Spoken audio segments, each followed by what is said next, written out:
Hello everyone, welcome to today's show. My name's Spencer Walsh. We got a ton of stories for you. Donald Trump says the Kim Jong Un meeting is back on. They're getting along apparently. How nice is that? Trump's lawyers in the Russian investigation, a confidential memo, argued to head off a historic subpoena. We'll take a look at what's going on over there. The Trump lawyers in this memo also say they admit that he dictated the statement on the Trump Tower meeting that was subject to so much scrutiny. That is not what Trump has said in the past. We'll take a look at meeting reality winner, the whistleblower who's been prosecuted over the Russian investigation. Senate Republicans, do they have a shot in the in the midterms? We'll take a look at that, and also we will review the Roseanne situation. That's if we have time.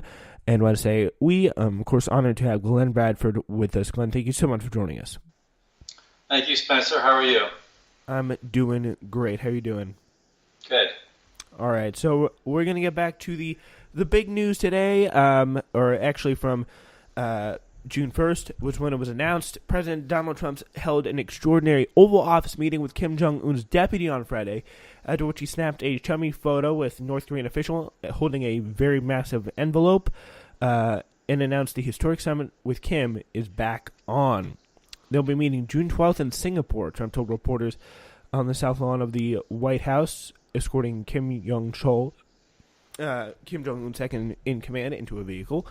So, I mean, this got to be a pretty big deal for Donald Trump. And, I mean, we all kind of thought he had just given up hope.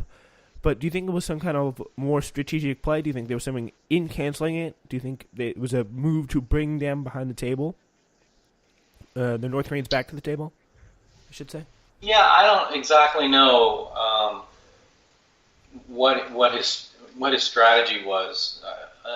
It's worked out for him.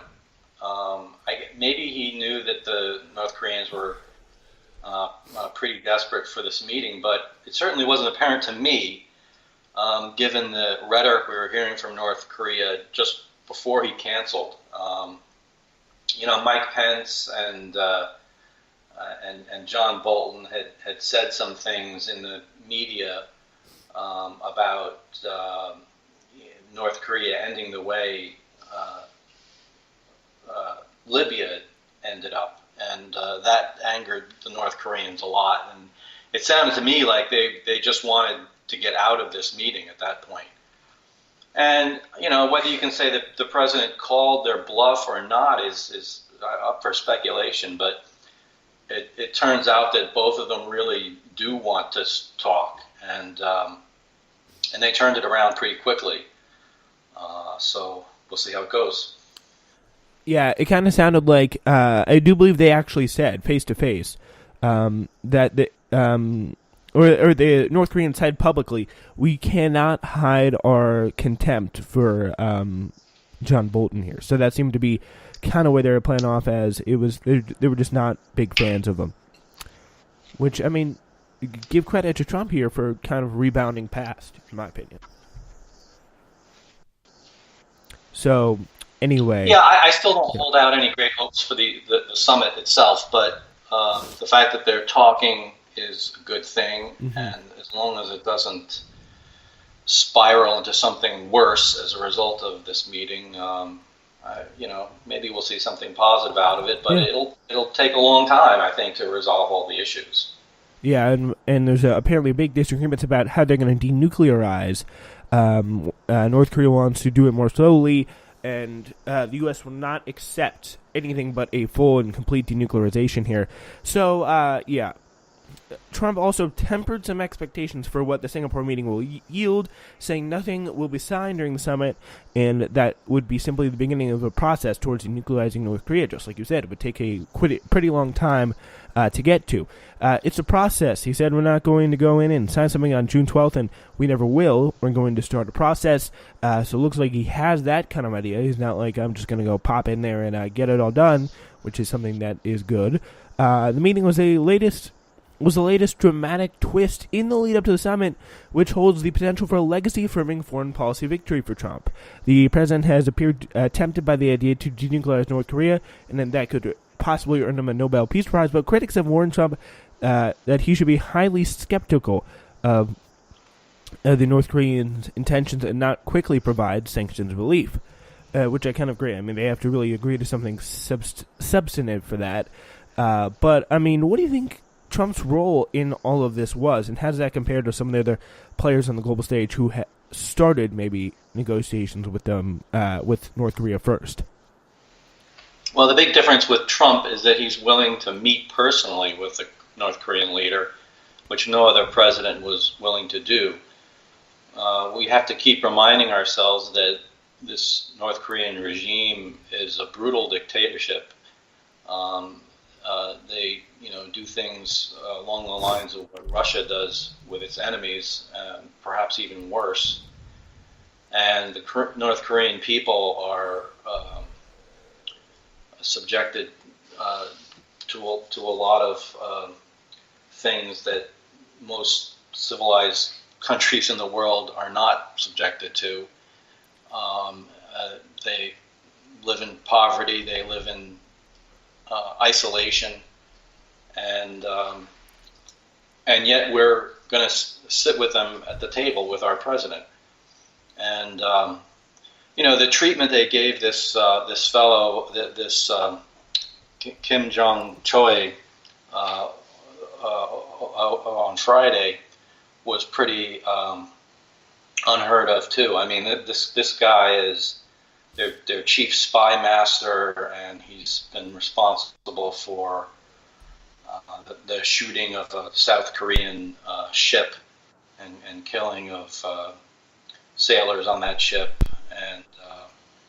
and he's been responsible for the cyber program that they have in North Korea. The attack on Sony Pictures, for example, is his doing. So he's this man that they're dealing with is pretty dodgy, and so we just have to kind of keep all of that in context. But the Trump administration is willing to go along with all that. Yeah, I mean, that Sony hack was a pretty big deal, and that was probably some of our lowest points in the relationship that we had with North Korea. And, I mean, not counting, like, last summer, that was pretty bad. But, I mean, you see how quickly things change. I mean, to me, it kind of felt like it was a business negotiation, like something that would happen in, like, a boardroom. Like, you hash this out, I hash this out, we're going to start a process. Not anything, like, diplomatic. And I think that kind of makes sense when you're dealing with Trump. But I mean, honestly, I did not know that he was behind that. The spy master who they're meeting with just today, or just Friday, was behind all this crazy cyber attacks and all this violence. But yeah, that seems to be a little bit crazy. I wonder, I mean, is he...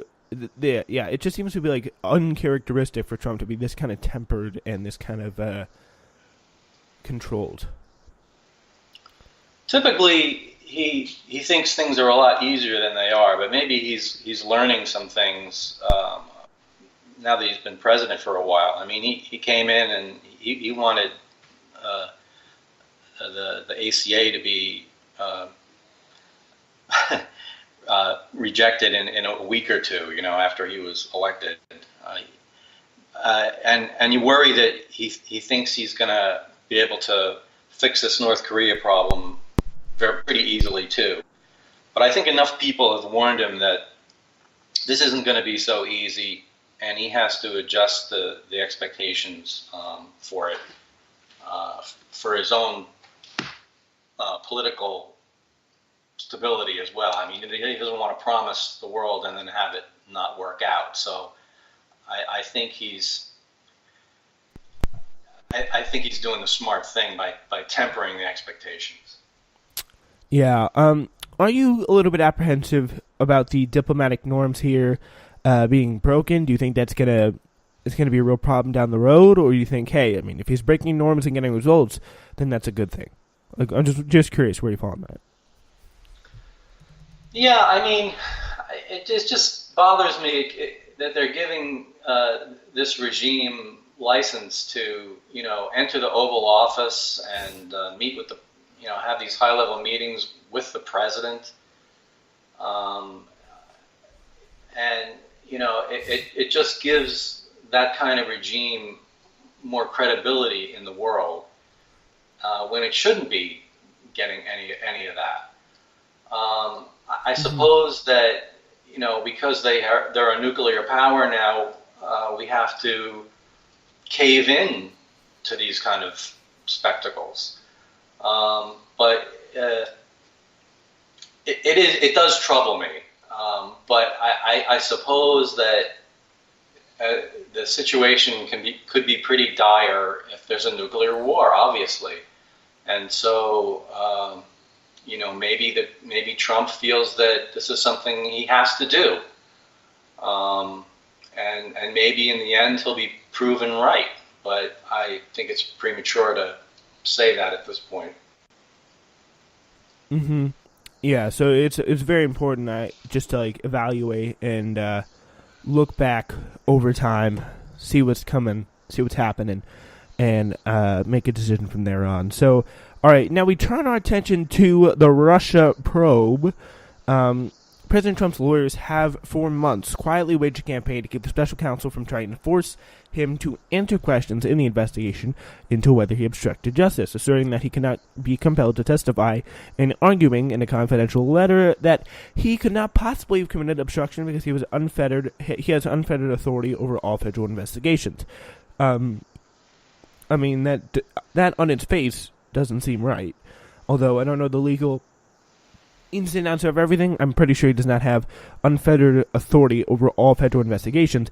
In a brass assertion of presidential power, the 20-page letter sent to Special Counsel Robert Mueller and obtained by the New York Times contends that the president cannot illegally obstruct any aspect of the investigation into Russia's election meddling because the Constitution empowers to, if he wished, terminate the inquiry or even exercise his power to pardon. So, what do you think? Do you think Mueller is going to buy this, and how credible, just in general, is this statement coming from Trump's lawyers? It was a pretty astonishing letter. It was a 20-page letter written by Sekulow and Dowd, and I think they gave it to Mueller in January, and it's just coming out in the news now. It's an interesting thing to wonder who leaked this document. You wouldn't think that the special counsel would leak this, although that's what the president is alleging here. It's more likely that the leak actually came from either Dowd or Sekulow, and most likely Dowd. Earlier, there was a leak of those 50 or so interview questions that got leaked, and the supposition at that time was that Dowd leaked those. But putting that aside, the letter is astonishing because it basically claims that the president can't be subpoenaed before a grand jury. He can't be forced to interview. He can't be indicted while he's a sitting president. And something else that I forgot. But it basically says that the president is above the law. Even though the letter at some point admits that the president is not above the law, I don't see how you could get at him when he has all these protections, supreme powers. It's like he's a king or an emperor. And the trouble with the law in this matter is that there's not enough precedent to guide us. We've only had two presidents that either were impeached or faced impeachment. And some of these legal issues just haven't quite come up. They've almost threatened to come up, but then people back down, and so there's no precedent for things. So it's possible that these things could go all the way to the Supreme Court. For example, if Mueller subpoenas the president to appear before a grand jury because he won't submit to an interview, and the president defies the subpoena, then that will go to the Supreme Court. And we'll just have to cross our fingers that they'll come down on the side of the Justice Department. Yeah, and that could also be very unlikely because, of course, Gorsuch was installed by Trump. He could be one of the main swing votes, and that